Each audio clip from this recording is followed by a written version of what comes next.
Hey ladies and gentlemen, welcome back to the Corbino. Today we are doing a spoiler review for the Batman, so before we even start the video, a spoiler warning has already been issued, so you have been warned. If you have not seen the Batman, I recommend that you do not watch this video. At 100 subscribers, we are doing a giveaway.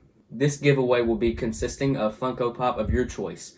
And if you do happen to win the giveaway, just send me an email of what you want and I'll buy it for you, and you'll probably get it within a couple weeks. Now remember everybody, choose your best Funko Pop that you could probably go for. I would say probably one of the new Batman ones just because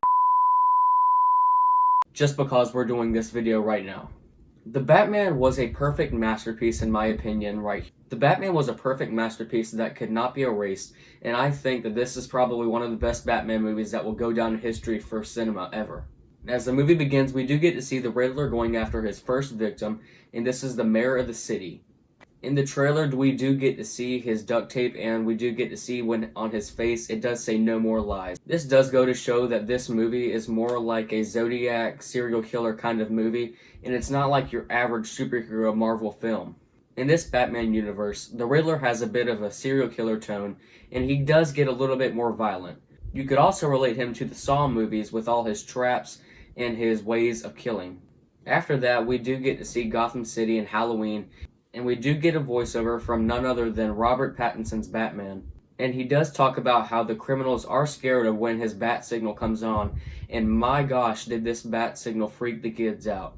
Whenever that light hit the sky, most of the criminals on screen were scared to death. After that, we do get to see the Joker-like thugs beat up somebody in the alleyway. And just to clarify, these Joker people are not related to the Joker at all, so we say. I think this is one of the most groundbreaking opening fights for this movie, as he does get to beat the crap out of these people. And I mean, he beats the crap out of them. I think Batman got like 10 punches in on the first guy just to make sure that he was gone for good. After that, we do get to see a little bit more punchy punch action, some grappling hook action. He even electrocutes a guy to his death. But one thing we do want to make sure of after the fight, the person that he was trying to save, he says, "Please don't hurt me." And this will make sense a lot later in the review.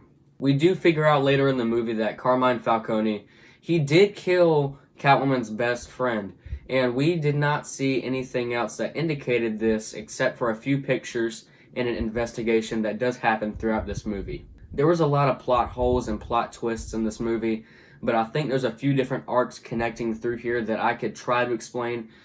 But if you want to do that, you can go look at a few other theory videos after the video, but please do stick around here because I will give you my full thoughts on everything else that happened to this movie, not to mention the awesome Batmobile chase scene that did happen. Probably somewhere around the midpoint, we do get introduced to the character of the Penguin. The Penguin is a very mob-like character, but he's kind of a throwaway in a sense because Carmine Falcone does have the greater presence in the mob world. Jumping to that awesome Batman car chase. Best car chase scene ever in a film, documented, put it here, you heard it here first. Don't even get me started on how good that scene was. Matt Reeves did an awesome job on that scene. It's immaculate, and he did it in the midst of the rain and the night. Just to imagine how hard that could have been. But we do get to see the two going across the highway, just bombarding through everything that's happening in this freeway. And Batman and the Penguin don't even care about what's happening around them. All they want to do is get from one place to another. Penguin is just trying to get out of there. Batman is right on his tail, always.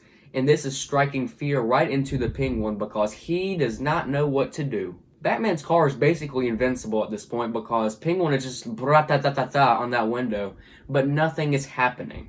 The startup scene for the Batmobile was awesome, and the lighting and the effects with the blue and the red smoke, oh baby! And just as the Penguin thought he got him, he comes right from the fire just like, whoa, he's coming back! But then the Penguin's like, this is bad news. The scene with Batman walking with the flames behind him, I think I need like a t-shirt or a poster or something like that for that scene because the visuals on that scene were amazing. It just strikes fear into everybody that he comes across, and it's amazing. At the end of the film here, we do get to see that Batman does go into Arkham Asylum to confront the Riddler. The Riddler's kind of like a psychopath, so Batman wasn't making much progress here, but it does get to show you the psychopathology of the Riddler. I don't know if that's even a word, but I don't even care at this point. I think the Riddler was referring to how he probably would have won, because in the end of the movie, he did get to flood Gotham City, but he was still mad that nothing happened at the end of it. Gotham City was just going to rebuild, and it's going to go up from there, so, you know, there's not going to be much happening there. But we do get to see the Joker, played by the Eternals guy. I forgot his name. Somebody put it in the comments if you know that. The scene from the Joker was short and sweet, gives you a little bit of his character. They were just talking about how they're going to be friends later down on the line. This is not necessarily for the sequel. It'll just be down there for the Arkham series that's coming to HBO Max one of these days. Overall, The Batman was an awesome movie. Perfect in my opinion. I don't think you could have made it any better, any longer, any shorter. And yes, the 3-hour runtime does pack a punch to some people, but just like Spider-Man No Way Home, Avengers Endgame, and some of those other longer Marvel movies, I did not exactly feel the 3-hour runtime in this movie, as it did flow smoothly and it did go nice.